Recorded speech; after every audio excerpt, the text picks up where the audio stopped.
Assalamualaikum warahmatullahi wabarakatuh. Saya Alda Maisari, NIM 2018143005. Di sini saya akan menyampaikan opini tentang hambatan, solusi, dan harapan pembelajaran daring selama masa pandemi COVID-19 oleh guru sekolah dasar. Pandemi COVID-19 memberikan dampak pada banyak kondisi. Ini sudah merambah pada dunia pendidikan. Pemerintah pusat maupun pemerintah tingkat daerah memberikan kebijakan untuk meliburkan seluruh lembaga pendidikan. Hal ini dilakukan sebagai upaya mencegah meluasnya penularan COVID-19. Prinsip yang dilakukan oleh pemerintah dalam kebijakan masa pandemi COVID-19 tersebut adalah kesehatan dan keselamatan peserta didik, pendidik, tenaga pendidik, keluarga, dan masyarakat merupakan prioritas utama dalam menetapkan kebijakan pembelajaran. Sekolah dasar merupakan salah satu jenjang pendidikan yang merasakan dampak dari pandemi COVID-19. Sekolah dan juga pihak sekolah mulai mengubah strategi pembelajaran yang awalnya adalah tatap muka dengan mengubah menjadi pembelajaran non-tatap muka atau ada yang menyebut pembelajaran online dan juga pembelajaran jarak jauh.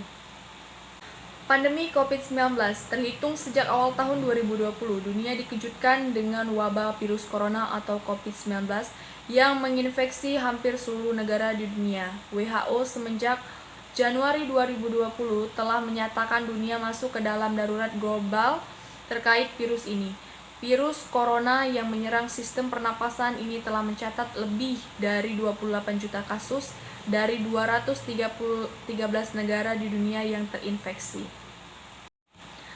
Langkah yang telah dilakukan oleh pemerintah untuk dapat menyelesaikan kasus luar biasa ini, salah satunya adalah dengan mensosialisasikan gerakan social distancing.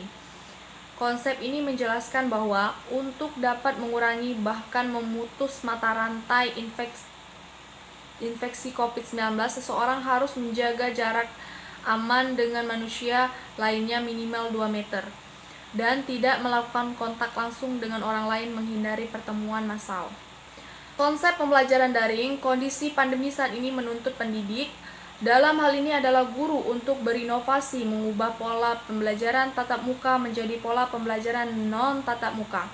Zafira, Ertika, dan Chariyaton 2020 menjelaskan bahwa terdapat model pembelajaran lain yang bisa digunakan oleh tenaga pengajar sebagai media penyampaian ilmu pengetahuan, yaitu pembelajaran daring dan pembelajaran campuran, kombinasi dari dua metode pembelajaran yaitu tatap muka dan pembelajaran daring. Metode pembelajaran daring tidak menuntut siswa untuk hadir di kelas. Siswa dapat mengakses pembelajaran melalui media internet. Kelebihan dalam pembelajaran daring. Kelebihan pertama dalam pembelajaran daring adalah lebih praktis dan santai. Praktis karena dapat memberikan tugas setiap saat dan pelapor tugas setiap saat. Kedua, lebih fleksibel, bisa dilakukan kapanpun dan dimanapun.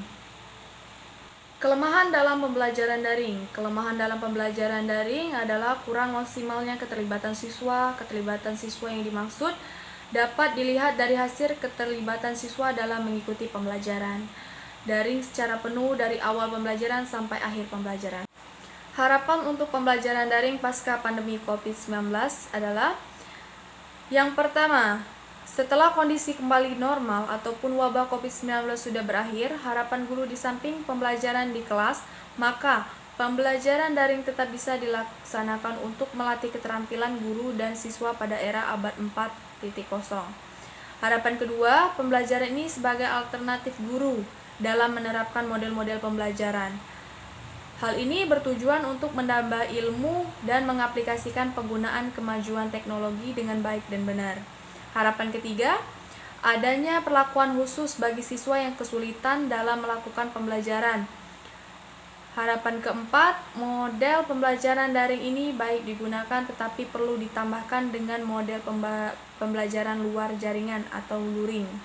Bisa dijadikan solusi yang baik untuk menunjang kemajuan belajar di rumah dalam kondisi pandemi seperti ini.